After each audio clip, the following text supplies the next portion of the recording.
Hi everyone, my name is Ritika and I am going to break all the boundaries which I set for myself और मुझे लग रहा है कि this is the high time I should talk। तो मैं आज बात करना चाहती हूँ उस चीज़ के बारे में जो कि बहुत फॉर्मेटिव स्टेट में होती है और जिसके बारे में कोई बात नहीं करता।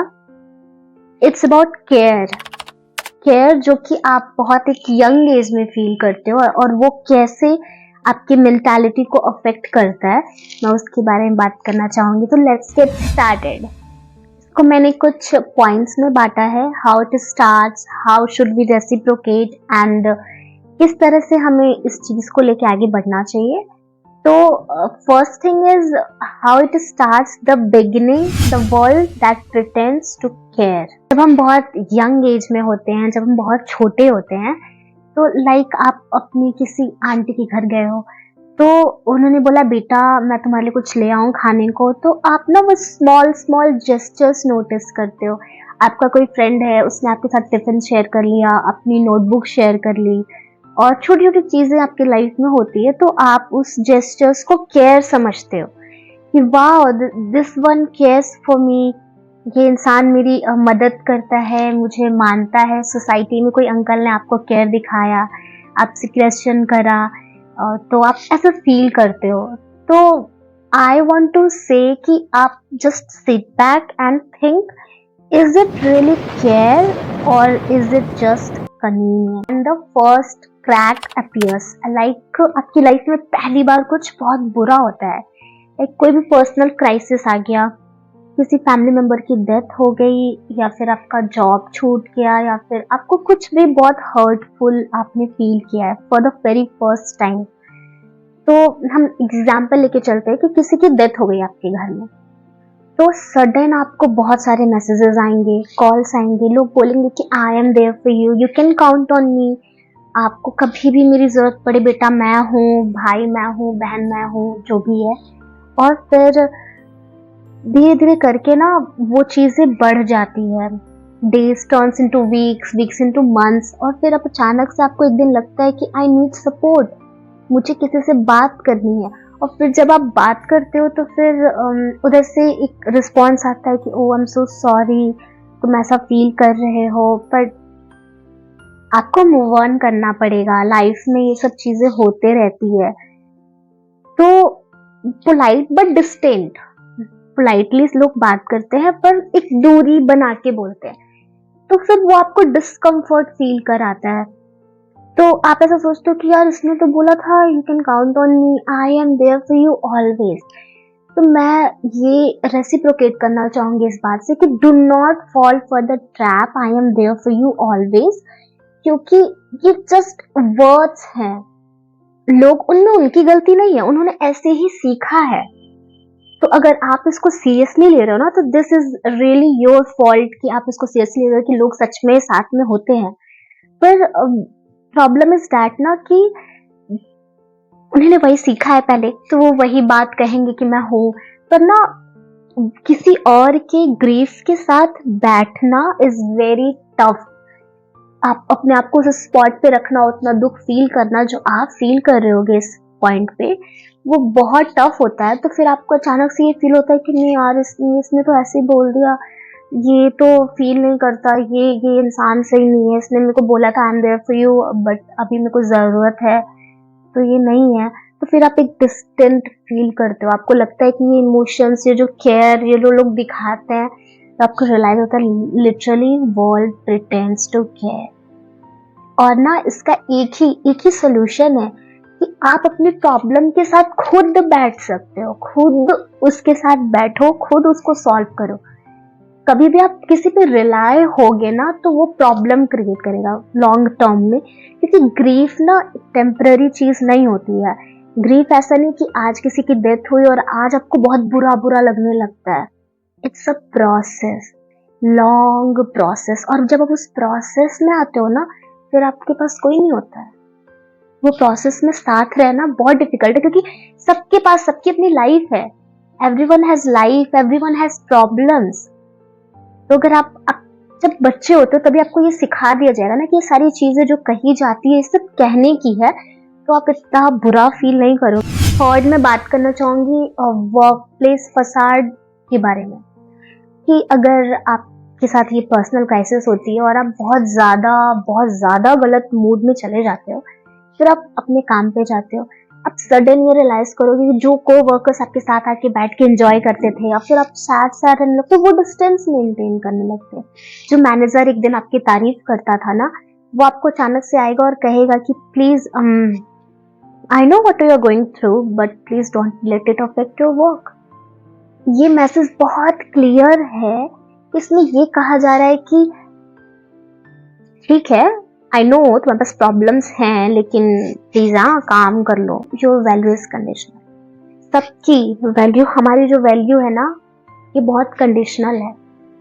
आपकी चीजें टॉलरेट की जाएगी पर only at some limits, some extent of limits. एक लिमिट तक ही आपको लोग टॉलरेट करेंगे। So we talk about society's indifference. Society की इंडिफरेंस कैसे हम समझेंगे कि होमलेस मैन का एग्जाम्पल ले लो, कि कोई एक इंसान है जो बहुत गरीब है, जिसके पास घर नहीं है, या फिर जो आप देखते हो रोड पे जिनके हाथ नहीं है, पैर नहीं है, वो आपको देख के बहुत फील होता है ना। आप रेगुलर वो देखने लगो, आप एक दिन फील करोगे, 2 दिन करोगे, दूसरे दिन से आप वहां से गुजर जाओगे। उस इंसान की हालत जीने मरने की कंडीशन पे है, पर आप वहां से गुजर जाओगे, उसको इग्नोर कर दोगे। क्यों? आपको आज भी वही फील होना चाहिए ना। तो सोसाइटी जो है ना, वो एक इल्यूजन ऑफ केयर पे चलती है। Actually there is nothing truth, कुछ भी नहीं है इसमें। एक इल्यूजन पे चलती है, इल्यूजन ऑफ केयर पे चलती है। और the point is everyone is struggling their own battles, और सबको सिर्फ अपनी बैटल्स को लगा हुआ है। Everyone is just trying to recover their own battles. सबके पास अपनी प्रॉब्लम्स हैं, कोई आपके लिए नहीं बैठेगा। This is the reality, brutal but reality. Tragedies जो होती है ना, वो जस्ट हेडलाइंस होती है। आज एक हेडलाइंस है, आप दिखाते हो कि हाँ बहुत बुरा हुआ, यहाँ पे आग लग गई, अर्थक्वेक आ गए, बहुत सारे लोग मर गए। दूसरे दिन पता चलता है कि कहीं कोई और बड़ा कांड हो गया, फिर वो हेडलाइन छपती है, फिर आप वहां पे अपना ग्रीफ शो करते हो, फिर आप मूव ऑन कर जाते हो। वो ग्रीफ तो वही है, पर आप मूव ऑन कर जाते हो ना, क्योंकि ना दूसरों की तकलीफ, मैंने बहुत बार बोला, पर दूसरों की तकलीफ के साथ बैठना इज वे मोर डिफिकल्ट। जो नहीं हो पाता, ये पॉसिबल नहीं। The world was always ready to move on. अब हम बात करते हैं कि लव रिलेशनशिप्स के बारे में, जहाँ पे आप सबसे ज्यादा रिलाई करते हो। तो अगर आपके साथ कुछ ऐसा कुछ बहुत बुरा होता है, तो आप जाते हो अपने लव्ड वन के पास, अपने रिलेशनशिप, अपने पार्टनर के पास। तो वो जब आप स्लीपलेस नाइट्स होती है, आप रोते हो, तो स्टार्टिंग में वो आपके साथ होते हैं, वो कहते हैं कि I am there for you, मैं हमेशा हूँ तुम्हारे साथ। और आपको वो फील होता है कि यार दिस पर्सन सेज, और आप अंदर से फील करते हो कि ये रहेगा मेरे साथ। लेकिन अगर आप यही चीज, यही ग्रीफ, यही सैडनेस रेगुलर बेसिस पे दिखाते हो, पोर्ट्रे करते हो, वन डे उनके अंदर एग्जॉस्ट हो जाते हैं। वो आपको उनकी आवाज में सुनाई देगा, वो कहेंगे कि you have to be fine, this is way too much, बहुत ज्यादा हो गया, प्लीज अब बस करो, please you have to be fine. तो वो आपके अंदर ना, उनके अंदर से ना, वो एग्जॉस्ट होकर के जब वो बोलते हैं, फिर आपको वो फील होता है कि this is not true, no no no no no, ये बस ऐसे ही बोला जा रहा है, ये मेरे लिए नहीं है। तो यहाँ पे जो वॉइस है ना, और फिर कुछ समय बाद आपको ये बोला जाएगा कि I can't be around with this energy, या तुम हमेशा ही रोते रहते हो या रोती रहती हो, या फिर कब तक लेके चलना है, I can't be around with this energy. तो ये जो केयर इट सीम्स ना, it's very conditional, it comes with convenience, it's natural, ये नेचुरली कम्स विथ कन्वीनियंस। जो दोस्त, जो आपके बहुत बेस्ट फ्रेंड्स होते थे ना, जब आप उनसे कंटिन्यूअस ऐसी बातें करोगे ना, जहाँ पे आप डिसअपॉइंट हो, डिसहार्टेंड हो, एक लेवल ऑफ पॉइंट के बाद वो भी बस सुनते रहेंगे, क्योंकि दूसरों की प्रॉब्लम के साथ बैठना is not easy, it's way more difficult. तो अब हम बात करते हैं सबसे इंपॉर्टेंट चीज की, द एक्सेप्टेंस। एक्सेप्ट करना है इस चीज को.